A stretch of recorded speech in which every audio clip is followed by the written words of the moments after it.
ఆటలన్నాక గెలుపోటములు సహజం. కానీ కొన్ని ఓటములు చరిత్రను తిరగరాస్తే, కొన్ని గెలుపులు భవిష్యత్తుకి బంగారు బాటలు వేస్తాయి. అమెరికాలోని న్యూజెర్సీ రాష్ట్రం ఈస్ట్ రూథర్ఫోర్డ్లో ఉన్న మెట్లైఫ్ స్టేడియం సాక్షిగా జరిగింది కేవలం ఒక ఫుట్బాల్ మ్యాచ్ మాత్రమే కాదు, అది ప్రపంచవ్యాప్తంగా ఉన్న కోట్లాది మంది ఫుట్బాల్ క్రీడాభిమానుల గుండె చప్పుళ్ళు ఒకేసారి ఆగి మళ్లీ లేచిన ఒక అద్భుత దృశ్య కావ్యం. 2026 FIFA world cup final match అందరికీ మంచి కిక్నిచ్చింది. ఒకవైపు వరుసగా రెండోసారి విశ్వవిజేతగా నిలిచి తన కలల్ని సాకారం చేసుకోవాలని భావించిన లియోనెల్ మెస్సీ నేతృత్వంలో అర్జెంటీనా జట్టు, మరోవైపు ఆ జట్టుకి కోలుకోలేని షాక్ ఇవ్వాలని కసితో దూసుకువచ్చిన స్పెయిన్ ఆటగాళ్లు.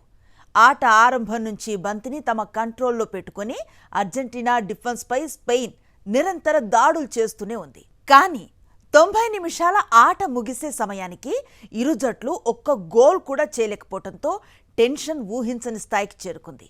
Score board 0-0. సరిగ్గా ఈ సమయంలోనే ఎవరు ఊహించని విధంగా సబ్స్టిట్యూట్గా గ్రౌండ్లోకి అడుగుపెట్టిన ఒక యువ ఆటగాడు మ్యాచ్ స్వరూపాన్నే పూర్తిగా మార్చేశాడు. అసలు సిసలైన హీరోగా మారి స్పెయిన్ జట్టుకి చిరస్మరణీయమైన వరల్డ్ కప్ టైటిల్ను అందించాడు. ఆ సంచలన విజయం వెనుక ఉన్న అసలు వివరాల్లోకి వెళితే, మ్యాచ్ నిర్ణీత సమయం డ్రాగా ముగియటంతో రిజల్ట్ కోసం ఎక్స్ట్రా టైంని కేటాయించారు. ఎక్స్ట్రా టైం ఫస్ట్ హాఫ్లో కూడా గోల్ రాలేదు. ఇక సెకండ్ హాఫ్ మొదలైన కేవలం 37 సెకండ్ల వ్యవధిలో, అంటే 106వ నిమిషంలో స్పెయిన్ ఆటగాడు ఫెరాన్ టోరెస్ ఒక అద్భుతమైన గోల్ కొట్టి చరిత్రను సృష్టించాడు. పెడ్రో పోర్రో కొట్టిన ఒక డీప్ క్రాస్ను నికో విలియమ్స్ చాలా తెలివిగా పెనాల్టీ ఏరియా వైపుకు హెడర్ చేశాడు. సరిగ్గా అదే టైంకి బంతి గమనాన్ని అంచనా వేస్తూ పరిగెత్తుకు వచ్చిన ఫెరాన్ టోరెస్ ఎడమ కాలితో బంతిని బలంగా గోల్ పోస్ట్ పైభాగంలోకి తన్నాడు. అప్పటి వరకు స్పెయిన్ కొట్టిన ఎన్నో డేంజరస్ షాట్స్ ని అడ్డుకుంటూ వచ్చిన Argentina star keeper Emiliano Martinez ఈ దెబ్బకి పూర్తిగా చేతులెత్తేయాల్సి వచ్చింది. చిత్రం ఏంటంటే, ఈ ఫైనల్ మ్యాచ్కి ముందు ఫెరాన్ టోరెస్ ప్రయాణం అంత సాఫీగా ఏం సాగలేదు. ఈ టోర్నీ అంతటా అతడు చాలా విమర్శలను ఎదుర్కొన్నాడు. వచ్చిన మంచి అవకాశాలు వృధా చేస్తున్నాడని సోషల్ మీడియాలో అతనిపై ట్రోలింగ్ కూడా జరిగింది.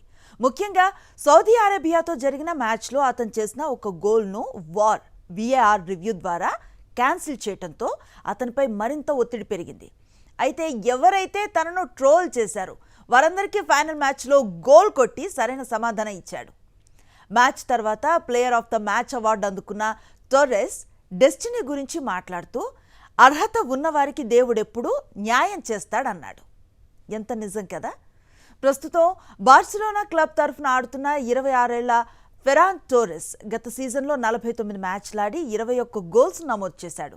ఆ క్లబ్ డొమెస్టిక్ ట్రబుల్ గెలవటంలో కీలక పాత్రను పోషించినా కూడా అతనిపై ఎప్పుడూ ఏదో ఒక విమర్శ వస్తూనే ఉండేది.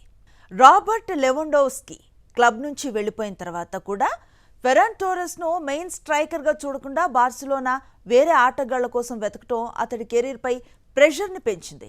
కానీ ఇప్పుడు ఈ వరల్డ్ కప్ విన్నింగ్ గోల్తో తన సత్తా ఏంటో ప్రపంచానికి చాటి చెప్పాడు. టోరెస్ కొట్టిన ఈ సింగిల్ గోల్ వల్ల స్పెయిన్ దేశం పురుషులు, మహిళల వరల్డ్ కప్ టైటిల్స్ను సొంతం చేసుకున్న ఏకైక దేశంగా సరికొత్త రికార్డును క్రియేట్ చేసింది. ఇప్పుడు మనం అసలు విషయంలోకి వద్దాం. ఫైనల్ మ్యాచ్లో స్పెయిన్ పూర్తి స్థాయి ఆధిపత్యాన్ని చూపించింది. అర్జెంటీనా ఆటగాళ్లు కనీసం ఒక్క షాట్ కూడా గోల్ పోస్ట్ వైపుకు కొట్టలేకపోగా స్పెయిన్ మాత్రం ఏకంగా 15 షాట్లతో ప్రత్యర్థిని వణికించేసింది. అలాగే స్పెయిన్కి 9 కార్నర్లు రాగా అర్జెంటీనాకు కేవలం 1 కార్నర్ మాత్రమే దక్కింది. బలమైన జట్టైన అర్జెంటీనా తన ప్రపంచ కప్ టైటిల్ను నిలబెట్టుకోవటంలో విఫలం అవ్వటానికి, స్పెయిన్ చేతిలో ఓటమి పాలవటానికి ప్రధానంగా కొన్ని కారణాలు కనిపిస్తున్నాయి. అవేంటో ఇప్పుడు చూద్దాం. మెస్సీ పైనే అతిగా ఆధారపడటం అర్జెంటీనా కొంప ముంచింది. ఈ ఫైనల్ మ్యాచ్కి ముందు వరకు 8 గోల్స్ 4 అసిస్టులతో సంచలన ఫామ్లో ఉన్న అర్జెంటీనా కెప్టెన్ లియోనెల్ మెస్సీని స్పెయిన్ ఆటగాళ్లు వ్యూహాత్మకంగా కట్టడి చేశారు. మ్యాచ్ తొలి 15 నిమిషాల్లో మెస్సీ బంతిని కేవలం ఒక్కసారి తాకగలిగాడు అంటే స్పెయిన్ వ్యూహం ఏ స్థాయిలో ఉందో అర్థం చేసుకోవచ్చు. ఈ మ్యాచ్లో మెస్సీ ఎక్స్పెక్టెడ్ గోల్స్ నమోదు కేవలం 0.04 కాగా అతడు జట్టు సహచరులకు ఒక్క కీ పాస్ కూడా ఇవ్వలేకపోయాడు. మెస్సీ విఫలం అవడంతో అర్జెంటీనా అటాకింగ్ పూర్తిగా స్తంభించిపోయింది. మిడ్ఫీల్డ్పై స్పెయిన్ ఆధిపత్యాన్ని ప్రదర్శించింది. టోర్నమెంట్ అంతటా సాగినట్లే ఫైనల్లోనూ స్పెయిన్ మిడ్ఫీల్డ్ విభాగం అద్భుతంగా ఆడింది.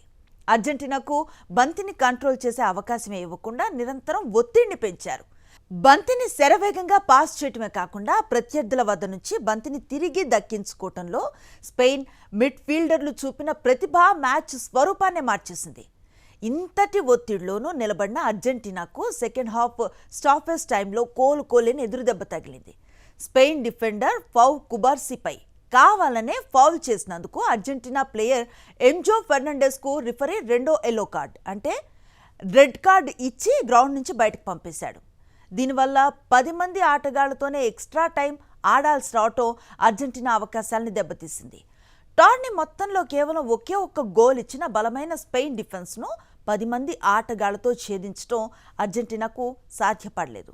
ఎక్స్ట్రా టైంలో స్పెయిన్ ఈ ఒక్క ప్లేయర్ అదనపు ప్రయోజనాన్ని వాడుకొని ఫెర్రాన్ టోరెస్ ద్వారా విజేత గోల్ను సాధించింది. మార్టినెజ్ గాయం. ఈ టోర్నీలో క్రిస్టియన్ రోమెరో, లిసాండ్రో మార్టినెజ్ల డిఫెన్స్ జోడీ అర్జెంటీనాకు కొండంత బలాన్నిచ్చింది. అయితే ఫైనల్ మ్యాచ్ హాఫ్ టైం ముందు లిసాండ్రో మార్టినెజ్ గాయపడటంతో కోచ్ స్కాలోని అతని స్థానంలో 38 ఏళ్ల సీనియర్ డిఫెండర్ నికోలస్ ఒటోమెండీని దించాల్సి వచ్చింది.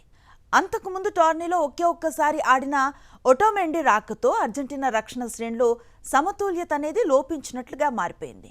నామమాత్రంగా అర్జెంటీనా అటాకింగ్ ఫైనల్ మ్యాచ్కు ముందు వరకు టోర్నీలోనే అత్యధికంగా 19 గోల్స్ చేసిన జట్టుగా అర్జెంటీనాకు ఘనమైన రికార్డు ఉంది. కానీ స్పెయిన్తో జరిగిన ఫైనల్లో నిర్ణీత 90 నిమిషాల సమయంలో అర్జెంటీనా గోల్ పోస్ట్ లక్ష్యంగా ఒక్క షాట్ కూడా కొట్టలేకపోయింది. మొత్తం 120 నిమిషాల్లో అర్జెంటీనా కొట్టిన షాట్స్ కేవలం 2 మాత్రమే కాగా స్పెయిన్ ఏకంగా 15 షాట్స్ కొట్టింది. ఫుట్బాల్ ప్రపంచాన్ని దశాబ్దాల పాటు తన ఆట తీరుతో అలరించిన దిగ్గజం లియోనెల్ మెస్సీకి తన ఆఖరి వరల్డ్ కప్ పైన నిరాశతో ముగుస్తుందని ఎవ్వరూ అనుకోలేదు. అర్జెంటీనా 1-0 తేడాతో ఓటమి పాలైంది.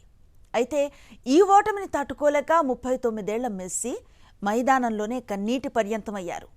మెస్సీ మైదానంలో కంటతడి పెట్టడం ప్రపంచ క్రీడాభిమానుల హృదయాలను కలిచివేసింది. బాధలో ఉన్న మెస్సీని ఉద్దేశించి అర్జెంటీనా ఫుట్బాల్ అసోసియేషన్ ఏఎఫ్ఏ అత్యంత భావోద్వేగభరిత సందేశాన్ని విడుదల చేసింది. కెప్టెన్ కళ్లల్లో నుంచి వచ్చిన టీయర్స్ తమ కన్నీళ్లతో సమానమని తమ నాయకుడికి మద్దతుగా నిలిచింది. తన సహచర ఆటగాళ్లు రన్నరప్ మెడల్స్ అందుకుంటున్న సమయంలో మెస్సీ తన ఆవేదనను దాచుకోలేక కంటతడి పెట్టుకుంటూ కనిపించాడు. ఈ దృశ్యాలు సోషల్ మీడియాలో వైరల్ కావడంతో ఏఎఫ్ఏ ఈ మేరకు ఎక్స్ వేదికగా స్పందించింది. అయితే ఫైనల్ విజయం ముగిసిన వెంటనే మైదానంలో ఫుట్బాల్ చరిత్రలో నిలిచిపోయే ఒక చారిత్రక ఘట్టం ఆవిష్కృతమైంది. అంతర్జాతీయ ఫుట్బాల్లో దిగ్గజం లియోనెల్ మెస్సీ స్పెయిన్ యువ సంచలనం లామిన్ యమాల్ దగ్గరకు వచ్చి ఆత్మీయంగా ఆలింగనం చేసుకున్నాడు. 2007లో యునిసెఫ్ చారిటీ ఫోటోషూట్లో పసిపాపగా ఉన్న యమల్ను మెస్సీ ఎత్తుకున్న ఫోటోలు ఇటీవల సోషల్ మీడియాలో విపరీతంగా వైరల్ అయ్యాయి. ఇప్పుడు అదే యమల్ తన 19వ ఏట ప్రపంచ కప్ విజేతగా నిలవటం, మెస్సీ అతనికి శుభాకాంక్షలు తెలపటం ఒక అద్భుతం. 2026 ఫీఫా ప్రపంచ కప్కు ఘన ముగింపు లభించింది. ఈ విజయంతో స్పెయిన్కు ప్రపంచ ఫుట్బాల్లో అత్యున్నత గౌరవంతో పాటు భారీ ఆర్థిక లాభం కూడా దక్కింది. ఫీఫా అధ్యక్షుడు జియానీ ఇన్ఫెంటినో నేతృత్వంలో ఫీఫా కౌన్సిల్ 2025 డిసెంబర్లో ప్రకటించిన వివరాల ప్రకారం 2026 ప్రపంచ కప్ కోసం మొత్తం $655 మిలియన్ ప్రైజ్ ఫండ్ను కేటాయించింది. భారత్ కరెన్సీలో ఇది దాదాపు 5,630 కోట్ల రూపాయలకి సమానం. 2022 ప్రపంచ కప్తో పోలిస్తే ఇది దాదాపు 50% అధికం. అంతేకాకుండా టోర్నమెంట్కు అర్హత సాధించిన ప్రతి జట్టుకి సిద్ధత ఖర్చుల కోసం అదనంగా $1.5 మిలియన్ సుమారు 13 కోట్లకు పైగా ప్రతి జట్టుకు ముందుగానే లభించింది. ఫీఫా ప్రకటించిన వివరాల ప్రకారం విజేతగా నిలిచిన స్పెయిన్కి $50 మిలియన్ లభించనున్నాయి. భారత కరెన్సీలో ఇది సుమారు 430 కోట్ల రూపాయలతో సమానం. పురుషుల ఫిఫా ప్రపంచ కప్ చరిత్రలో విజేతకు లభించిన అత్యధిక ప్రైజ్ మనీ ఇదే కావటం విశేషం. ఇక అర్జెంటీనాకు కూడా భారీ మొత్తమే దక్కింది. రన్నరప్గా నిలిచిన ఆ జట్టుకు $33 మిలియన్ దక్కనున్నాయి. భారత కరెన్సీలో ఇది సుమారు 284 కోట్ల రూపాయలకు సమానం. 2022 ప్రపంచ కప్లో రన్నరప్గా నిలిచిన ఫ్రాన్స్ పొందిన మొత్తంతో పోలిస్తే ఇది మరింత ఎక్కువ. 3వ స్థానం కోసం జరిగిన మ్యాచ్లో ఫ్రాన్స్పై ఇంగ్లాండ్ విజయం సాధించింది. దీంతో ఇంగ్లాండ్కు $29 మిలియన్ అంటే సుమారు 249 కోట్ల రూపాయలు. ఇక 4వ స్థానంలో నిలిచిన ఫ్రాన్స్కు $27 మిలియన్ అంటే సుమారు 232 కోట్ల రూపాయల ప్రైజ్ మనీ లభించింది. ప్రైజ్ మనీ వివరాలను ఒకసారి చూద్దాం. విజేత స్పెయిన్ $50 మిలియన్ అంటే 430 కోట్లు. ఇక రన్నరప్ అర్జెంటీనా $33 మిలియన్ అంటే 284 కోట్లు. 3వ స్థానం ఇంగ్లాండ్ $29 మిలియన్ అంటే 249 కోట్లు. 4వ స్థానం ఫ్రాన్స్ $27 మిలియన్ అంటే 232 కోట్లు. ఇక క్వార్టర్ ఫైనల్స్లో 5-8 స్థానాల్లో ఉన్న ఒక్కో జట్టుకు $19 మిలియన్ అంటే 163 కోట్లు. రౌండ్ ఆఫ్ 16 అంటే 9 నుంచి 16 స్థానాల్లో ఉన్న ఒక్కో జట్టుకి $15 మిలియన్ అంటే 129 కోట్లు. ఇక 17 నుంచి 32 స్థానాల మధ్య ఒక్కో జట్టుకి $11 మిలియన్ అంటే 95 కోట్లు. 33 నుంచి 48 స్థానాలకి ఒక్కో జట్టుకి $9 మిలియన్ అంటే 77 కోట్లు. చివరగా టోర్నమెంట్లో వ్యక్తిగత అవార్డుల విభాగంలో ఫ్రాన్స్ స్టార్ స్ట్రైకర్ కిలియన్ ఎంబపే మెరిశాడు. మొత్తం 10 గోల్స్ చేసి గోల్డెన్ బూట్ అవార్డును సొంతం చేసుకున్నాడు. అతడు 4 అసిస్టులు కూడా నమోదు చేశాడు. Argentina captain Lionel Messi 8 goals 4 అసిస్టులతో 2వ స్థానంలో నిలిచాడు. ఈ ప్రపంచ కప్తో ఎంబపే తన కెరీర్ వరల్డ్ కప్ గోల్స్ సంఖ్యను 22కు పెంచుకున్నాడు. దీంతో 21వ వరల్డ్ కప్ గోల్స్లో ఉన్న మెస్సీ రికార్డును అధిగమించిన ఆటగాడిగా అతను నిలిచాడు. గెలుపు వెనుక శ్రమ ఉంటుంది, ఓటమి వెనుక కన్నీళ్లు ఉంటాయి. కానీ క్రీడా స్ఫూర్తి మాత్రం ఎప్పటికీ సజీవంగానే ఉంటుంది.